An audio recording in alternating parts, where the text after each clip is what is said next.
அன்பிற்குரியவரே, இவற்றை நீ கற்பித்து ஊக்குவி.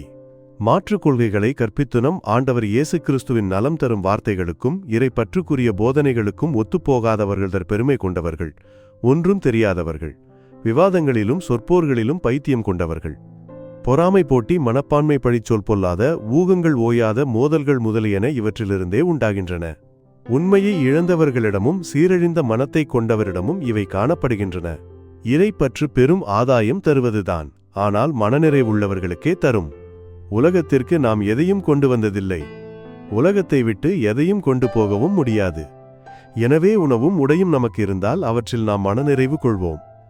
செல்வத்தை சேர்க்க விரும்புபவர்கள் சோதனையாகிய கண்ணியில் சிக்கிக்கொள்கிறார்கள். அறிவீனமான தீமை விளைவிக்கக்கூடிய பல்வேறு தீய நாட்டங்களில் வீழ்ந்து விடுகிறார்கள்.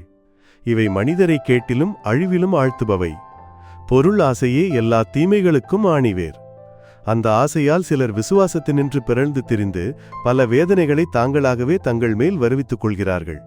கடவுளின் மனிதனாகிய நீ இவற்றிலிருந்து தப்பி ஓடு. நீதி, இறை பற்று, நம்பிக்கை, மன உறுதி, பணிவு ஆகியவற்றை நாடித் தேடு. விசுவாச வாழ்வு என்னும் போராட்டத்தில் ஈடுபடு. நிலை வாழ்வை பற்றிக்கொள், அதற்காகவே அழைக்கப்பட்டிருக்கிறாய். அதனை முன்னிட்டே பல சாட்சிகள் முன்னிலையில் விசுவாசத்தை சிறப்பாக அறிக்கையிட்டாய். ஆண்டவரின் அருள்வாக்கு.